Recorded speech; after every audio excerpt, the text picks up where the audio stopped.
Hello everyone, so this is Edmond, Mindaros channel, at sa video ito ay pag-uusapan natin at i-guide ko kayo on how to reflect SPayLater bill on Shopee app. So ginagamit mo ba yung Shopee SPayLater credit mo and then napansin mo na lang na bakit hindi pa nag-reflect yung bill mo dito pero na-receive mo naman yung items. Ayan, so i-guide kita kung ano ba yung dapat natin gawin dito para mag-reflect yung bill natin. So kung hindi mo kabisado kung paano gawin yan, then stay tuned ka lang at start na natin. So ang next step ay kailangan mo lang i-open dito ang yung Shopee app. I-click mo lang. Dito lang sa ating Shopee homepage. Dito lang sa baba, kailangan mo lang i-tap dito yung may tab profile. At dito lang sa ating Shopee profile homepage. And then papakita ko sa inyo mga kaibigan, dito lang sa ating SPayLater na talaga naman hindi pa nag-reflect yung bill natin dito pero na-receive na natin dito yung item. So under lang dito sa financial services, itap mo lang dito yung SPayLater. And then madadirect na tayo dito sa ating SPayLater, makikita mo naman dito yung available credit natin. Okay, so dito lang mga kaibigan, zero pa siya, so talagang hindi pa nag-reflect yung bill natin dito. Kapag tinap mo dito yung my bill, wala pa talaga dito. Ayan, so dito naman sa kanyang my transactions, kapag itap mo itong transactions, makikita mo kaagad dito yung items na kinuha natin. Ayan, so ano ba yung dapat natin gawin dito? Okay, so back lang tayo. So, dito lang ulit sa ating Shopee profile homepage, dito lang sa My Purchase, and then kailangan mo lang itap dito yung to receive.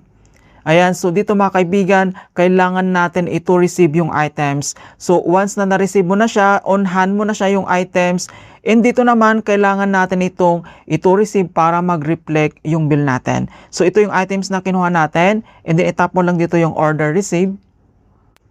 And kailangan lang natin itong i-rate para makakuha tayo dito ng Shopee coins and then i-proceed lang natin.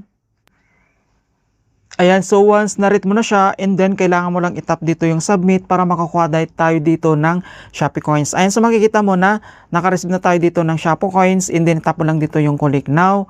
And then kailangan lang tayo ditong mag-back.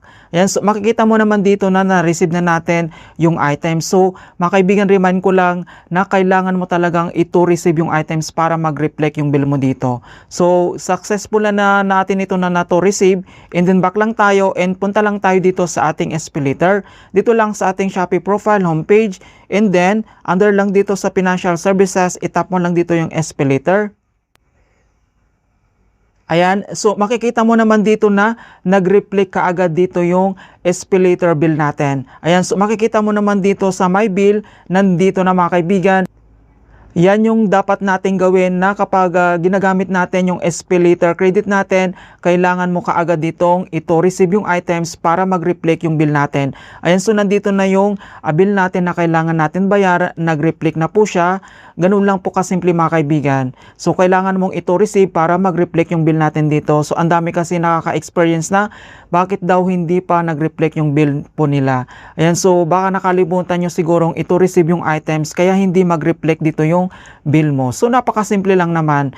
Alright, so makita mo naman dito na pwede na natin itong bayaran and pay early. Dito naman sa right corner mga kaibigan, makita mo naman dito yung kanyang pay early button. Pwede mo na yan bayaran. Ayan, so sa pagbabayad naman, kailangan natin bayaran on time. So iwasan natin yung malate dito para mabigyan tayo dito ng credit pa.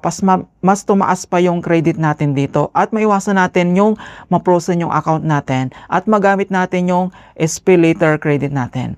Alright, so ganoon lang po kasimple kung paano natin i-reflect yung SPayLater bill natin dito lang sa ating Shopee app. In hope na nakapagbigay ako ng konting kalaman at guide tungkol sa Shopee app tutorials. Thank you guys and see you in my next tutorials.